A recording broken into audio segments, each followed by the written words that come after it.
Sarvamanthan news महाराष्ट्रामध्ये आपलं स्वागत. पाहूयात आजच्या टॉप 10 हेडलाईन्स. मिरजेत नशेखोरांचा हैदोस, एसटी थांबवून कंडक्टरला मारहाण, पोलिसावर ही चाकू हल्ला, 2 नशेखोर ताब्यात. रेकॉर्डवरील आरोपीकडून देशी बनावटीचं पिस्तूल आणि 2 जिवंत काडतुसं जप्त. झुरेवाडी कवटेमहांकाळ कॅनलमध्ये 4चाकी वाहन बुडून चालकाचा दुर्दैवी मृत्यू.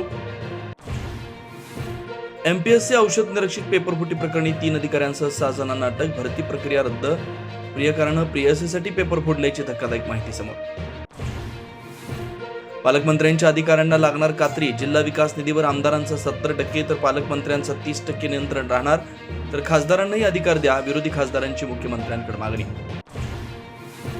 आदित्य ठाकरे रायगड आणि रत्नागिरीच्या दौऱ्यावर, मुंबई गोवा महामार्गावरील माणगाव बायपासच्या कामाची पाहणी, लोट एमआयडीसीतल्या समस्याही जाणून घेणार.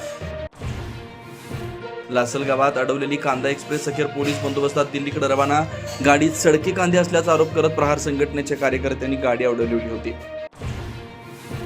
मुंबईत कंत्राटदार गजानन देवकात यांची आत्महत्या, बिल थकल्यानं वर्षभरापूर्वी कार्यकारी अभियंत्यांना पत्र लिहिलं होतं, बिलासाठी 10 वेळा चक्कर मारावी लागत असल्याचं पत्रातून उल्लेख. सार्वमंथन न्यूज महाराष्ट्राला लाईक करा, शेअर करा, सबस्क्राईब करा.